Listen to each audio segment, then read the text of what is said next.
হারুনুর রশিদ বাদশাহ আব্বাসী খলিফা ছিলেন ১৪৯ হিজরিতে জন্ম। আব্বাসী পঞ্চম খলিফা। বড় আলেম ছিলেন, বড় দানবীর ছিলেন, বড় বাদশাহ ছিলেন, জ্ঞানী মানুষ ছিলেন। তিনি দরবারে যে রাস্তা দিয়ে যেতেন সেই রাস্তার এক পাশে দুই ফকির বসত। উনি প্রত্যেক ফকিরকে প্রত্যেক দিন দুটো করে দিরহাম দিতেন, দুই 4 দিরহাম দুজনকে দিতেন। আব্বাসী আমলের এক একটা দিরহাম প্রায় 1 তোলার উপরে, 1 তোলা রূপা। 1 তোলা রূপা আমাদের বাংলাদেশে এই মুহূর্তে কত? প্রায় 1500 টাকা। তো কত টাকা? 2 দিরহামে কত হয়? 15 দুগুণে 30, 3000 টাকা দেন। একেও দেন ওকেও দেন, একে 3000 একে 3000। একদিন তাদের মধ্যে কোনো এক ফকিরের বিশেষ কোনো প্রয়োজন হলো, তো সে চিন্তা করলো বাদশাহ তো ডেলি 3000 দেয়, আমার আরো অনেক টাকা দরকার এই মুহূর্তে, তো এখানে চাইলে তো আর পাওয়া যাবে না, বাদশার কাছে দরবারে গিয়ে চাইলে একটু বেশি করে দিবেন, ওখানে খাজাঞ্চিও থাকে, উনি বলে দিলে একটু বেশি করে পাওয়া যাবে। যথারীতি সে বাদশার দরবারে পৌঁছেছে। দারোয়ান সাহেব বলছেন যে বাদশাহ নামদার তো এখানে নাই, এখন দরবারে নাই, কোথায় আছেন? বলে উনি মসজিদে আছেন। এই কথা শোনার সাথে সাথে ফকিরের মন আরো ভালো হয়ে গেল, যাক মসজিদে আছে, মনটা নরম থাকবে, এবার বেশি করে পাওয়া যাবে। তো মসজিদে যে দেখে জনশূন্য মসজিদ এবং মসজিদের এক কোণাতে বাদশাহ একা একা এভাবে 2 হাত উঠিয়ে জার হয়ে কাঁদছেন, কাকুতি মিনতি করে আল্লাহর কাছে দোয়া করছেন, নিজের জন্য, গোটা দেশের জন্য, জাতির জন্য সুখ সমৃদ্ধি চেয়ে নিচ্ছেন। এই অবস্থা দেখে ফকিরের মনের মধ্যে একটি চিন্তা এবং চেতনার উদ্রেক হলো, হায় আমি কার কাছে চাইতে আসলাম? আরে আমি তো চাই 1 হাতে, এ বেটা তো আমার চেয়ে বড় ফকির, এ তো 2 হাতে চায়।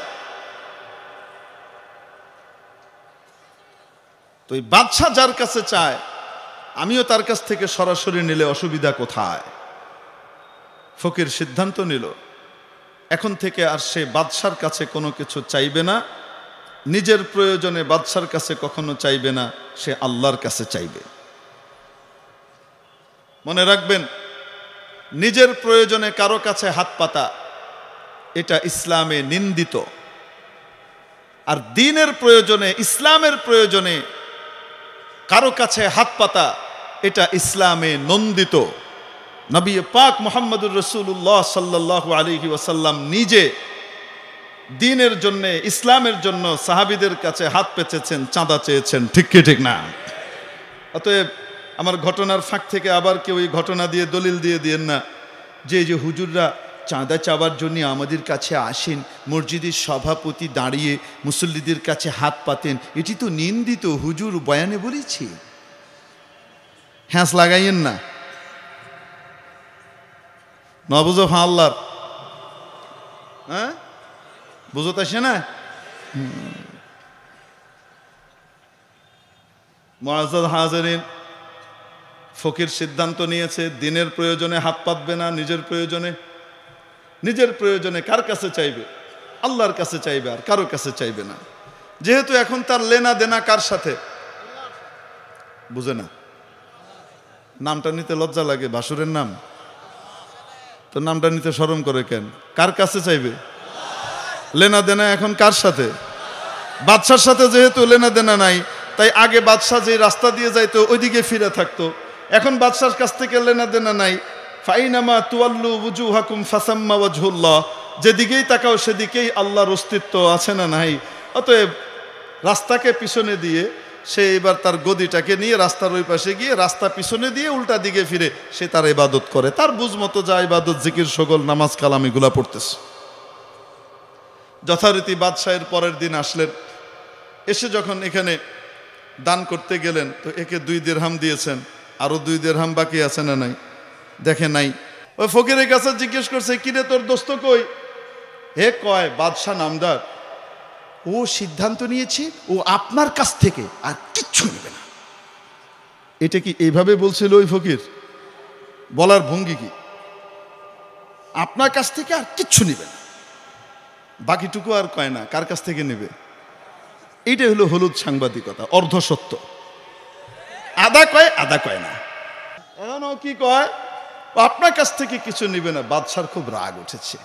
কি রে ফকিরের ফকির, তুই থাকবি মোতাবাজে অবস্থায়, কারণ গাদাগার তাওয়াজো কোনাদ খোবে উস্ত, ঠিক না? তোর স্বভাবের ভিতরে, ফিতরতের ভিতরে তাওয়াজু থাকতে হবে। আমার মতো দানবীর বাদশা তোকে দিচ্ছে, যে কোনো সময় খোঁটা দেয় না কোনোদিন কাউকে, দিতে পছন্দ করে, তার কাছ থেকে তুই নিবি না? তুই কোথাকার কি হয়ে গেছিস? আচ্ছা যাক, তোকে আমি কি করব, শিক্ষা দেব। আর এই যে ভদ্র ফকির, অত্যন্ত বিনয়ী, খুবই ভালো, তাকে আমি ধনী করে দেব। মনে মনে নিয়ত করেছে বাজ। মনে রাখবেন, তেলবাজদেরকে সবাই কম বেশ ভালোবাসে, আছে না নাই? যাই হোক, বলছিলাম তেল পাট্টিকে সবাই পছন্দ করে। হারুনুর রশিদেরও মনে হয়েছে এই ভালো মানুষ, আর ওটা খুব দুষ্টু, ওটা অহংকারী, যাচাই টাচাই আর বেচারা করে নেই। তো বাড়িতে গিয়ে, প্রাসাদে গিয়ে ওনার যে শেফ আছে তাকে ডেকে বলেছে, এই আমি কালকে যখন যাব, এই যাওয়ার আগে, প্রত্যেক দিন দরবারে যাওয়ার আগে তুমি আমাকে একটি মুরগি রোস্ট করে দেবে, আস্ত মুরগি। আর ওই রোস্ট করে ওটাকে রূপার কি বলে কাগজ দিয়ে মুড়ে দেবে, আর ওটার ভেতরে 2টো স্বর্ণ মুদ্রা দেবে। কি দেবে? স্বর্ণ মুদ্রা, বুঝেন তো? হ্যাঁ, স্বর্ণের টাকা, দিনার। এখন বলেন, এক একটা স্বর্ণ মুদ্রার ভিতরে প্রায় 1 তোলার বেশি স্বর্ণ থাকতো ওই জমানায়। এখন বলেন তো দেখি, এক একটা স্বর্ণ মুদ্রার দাম কত এই যুগে? 80,000 টাকা, ঠিক কি ঠিক না? 2টার দাম কত? 1,60,000 টাকা।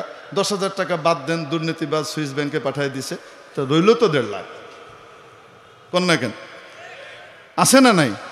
1.5 লাখ টাকা দিচ্ছে কিসের ভিতরে ভরে? আসতে বলেন, মুরগির ভিতরে ভরে।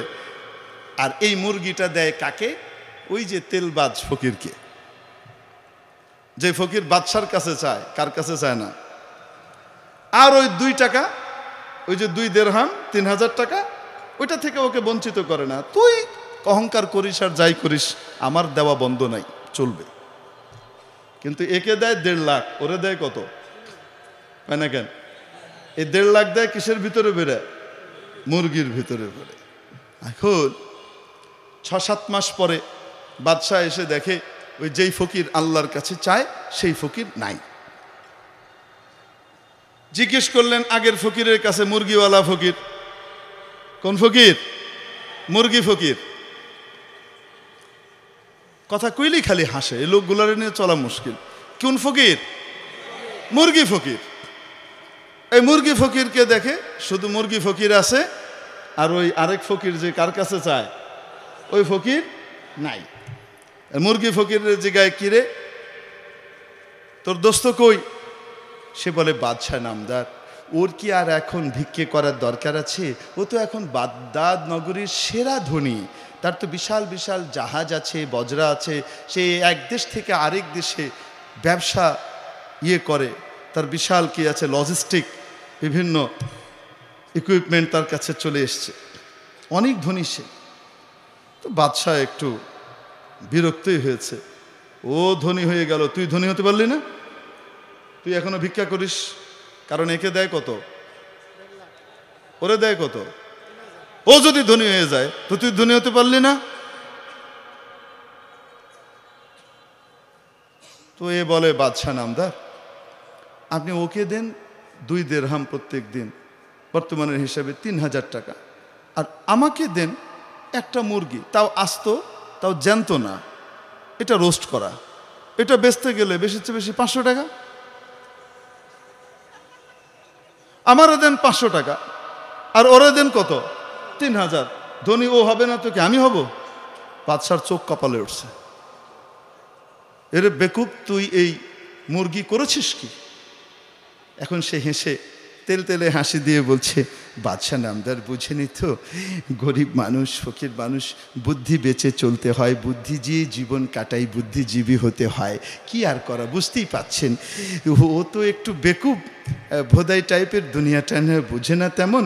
তাই আপনি চলে যাওয়ার পরে আমি ওকে বলতাম, দোস্ত তুমি বাড়িতে গিয়ে বাজার করবে, রান্না করবে, তারপর খাবে, কত কষ্ট। তুমি তো আল্লাহ বিল্লাহ করো, কি দরকার, তুমি তোমার ওই 2 টাকা আমারে দিয়ে যাও আর মুরগিটা নিয়ে যাও, রেডিমেড খাবার আছে।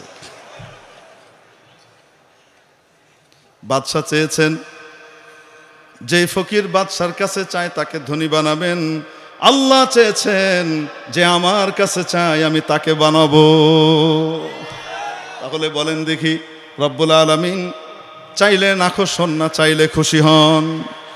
তবে এটা ধর্মার কাঠের মতো না, উঠছেরি তোর বিয়া, ধরো তক্তা মারো বেরেক, চাইলে আমার লগে লগে আইলো না কেন, এরকম মনে করলে মুশকিল আছে। অবশ্যই দোয়া কবুল হয়, দোয়া জায়গা মতো জমা থাকে, এবং যা দরকার সেটা সময় মতো মাওলা দান করেন, ঠিক কিনা? মেরে মুআজ্জাল হাজিরিন, রব্বুল আলামিনের দরবারে চাইতে থাকতেই হবে। নগদ পাওয়া যাক চাই না পাওয়া যাক, চাইতে থাকতেই হবে। দরবার একটাই আমাদের, কোনটা? এক বুজুর্গ হারাম শরীফে ইবাদত করতেন, 40 বছর ধরে ইবাদত করেন। এক যুবক আল্লাহ প্রত্যাশী, আল্লাহওয়ালা হতে চায়, সে হারাম শরীফে গিয়েছে, এখানে আল্লাহওয়ালাদের সমাহার আর সমাবেশ। আমি আল্লাহওয়ালাদের কাছে থেকে নিজেকে পরহেজগার দিনদার বানাবো, আল্লাহওয়ালা বানাবো। গিয়ে খুঁজে খুঁজে দেখলেও সবচেয়ে বড় আল্লাহওয়ালা এখানে এই বুজুর্গ। একটা মুহূর্ত সুন্নতের খেলাফ কোনো কাজ করে না। এই আল্লাহওয়ালার কাছে সে এসে হাজির হলো এবং বলছে, হযরত আমি আপনার সাথে থাকতে চাই। মুরব্বী বললেন, বাজান আমার কাছে না থেকে কোনো আল্লাহওয়ালার কাছে থাকো, আমার কাছে কিচ্ছু নাই। বলে, না, আমি সব দেখেছি এতদিন, আপনার চেয়ে ভালো আর কাউকে আমি পাইনি, আমি আপনার কাছেই থাকব, আমি আপনার খেদমত করব, আপনার সোহবতে থাকব। বুজুর্গ বললেন, ঠিক আছে থাকো। এক পর্যায়ে উনি ওমরা করার জন্য গেলেন, ইহরাম করে আসলেন, তালবিয়া চলছে, লব্বাইক আল্লাহুম্মা লব্বাইক, লব্বাইক লা শারীকা লাক লব্বাইক, ইন্নাল হামদা ওয়ান নি'মাতা লাকা ওয়াল মুলক লা শারীকা লাক। তালবিয়া পড়ছে। তালবিয়া পড়ার ওমরার ভিতরে শেষ সময় হলো, তাওয়াফ শুরু হবে, তালবিয়া স্টপ। মাতাফে নেমেছে, এতক্ষণ তো তালবিয়া পড়েছে, এখন মাতাফে নেমেছে তাওয়াফ করার জন্যে, হাজরে আসওয়াদের কাছাকাছি গিয়েছে। এখন বড় আবেগ ঘনভাবে তালবিয়া পড়ছে, কারণ আর তালবিয়া পড়তে পারবে না শুরু হলেই। ঠিক ওই সময় যুবক শুনে, মুরব্বী যখন, ওই বুজুর্গ যখন বলে লাব্বাইক, হাজির বান্দা হাজির, গায়েব থেকে আওয়াজ আসে, লা লাব্বাইক, তোমার লাব্বাইক অ্যাকসেপ্টেবল নয়, তোমার লাব্বাইক গ্রহণযোগ্য নয়, তোমার লাব্বাইক কবুল নয়। যতবার লাব্বাইক বলে ততবার গায়েব থেকে এই আওয়াজ আসে। যুবকের তো মাথা খারাপ হয়ে গেছে, আমি কার সাথে আছি, এর অবস্থা তো ভয়ঙ্কর। শেষ হয়ে গেছে ওমরা শেষ করার পরে যুবক বলে, হুজুর আমি যাই। যাবা মানে? কোথায় যাবা? আমি আরেকজনের কাছে যাই। আরে বাজান, আসলা এত জোরাজোরি করে, চলে যাচ্ছ কেন সেটাও বলো। তুমি তো সারা জীবন আমার সাথে থাকবা বললা, হঠাৎ এখন চলে যাচ্ছ, ব্যাপার কি? বলে, হুজুর আপনার অবস্থা ভালো না। কেন, সমস্যা আছে? আপনার তো কোনোটা কবুল হয় না, আপনি যতবার লাব্বাইক বলেন গায়েব থেকে আওয়াজ আসে লা লাব্বাইক। এই কথা শোনার সাথে সাথে ফাতরাকার রাজুলু রাসা, ওই ব্যক্তি তার মাথা এভাবে নিচে নামিয়ে ফেললেন, চোখ দিয়ে টপ টপ করে পানি পড়ছে, আর বলছে, বাজান আজকে তুমি ওই কথা শুনে ফেললা, আমি তো 40 বছর ধরে এই একই কথা শুনছি। তোমার তো আমার কাছ থেকে ছুটে অন্য জায়গায় যাওয়ার সুযোগ আছে, আরেক জায়গায় যেতে পারবা, আমার তো ওই দরবার ছাড়া আর কোনো দরবার নাই, আমি কোথায় যাব? আমি আজ 40 বছর ধরে একই কথা শুনি, তুমি যাও সালামুন আলাইক, আমার তো ওনার দরবারেই পড়ে থাকতে লাগবে, পড়ে থাকতে হবে। এই কথা বলছে, মনের বেদনা আর দুঃখ ব্যথা এগুলো মথিত করে ভেতর থেকে বাষ্পায়িত হয়ে এই বেদনাগুলো চোখ দিয়ে টপ টপ করে পানির আকারে বের হয়ে আসে। রব্বুল আলামিনের রহমতের দরিয়ার মধ্যে জোশ চলে আসলো, রহমতের সাগরে জোয়ার শুরু হয়ে গেল। গায়েব থেকে আওয়াজ আসে, কবুল আস্তে গরচে হুনার নেই সে তাত, কবুল আস্তে গরচে হুনার নেই সে তাত, কে জুজমা পানা হে দিগার নিস্তার। বান্দা, যেহেতু আমি ছাড়া যাওয়ার আর কোনো জায়গা তোমার নাই, আর কোনো যাওয়ার জায়গা তোমার নাই, অতএব তুমি তোমার যত ইবাদত আছে কবুল হওয়ার যোগ্য না হলেও সবগুলোকে আমি কবুল করে নিলাম। অতএব মাওলার দরবারে ইয়াকিনের সাথে চাইবো, অবশ্যই অবশ্যই আমার রহিম করিম মাওলা আমাকে দেবেনই দেবেন।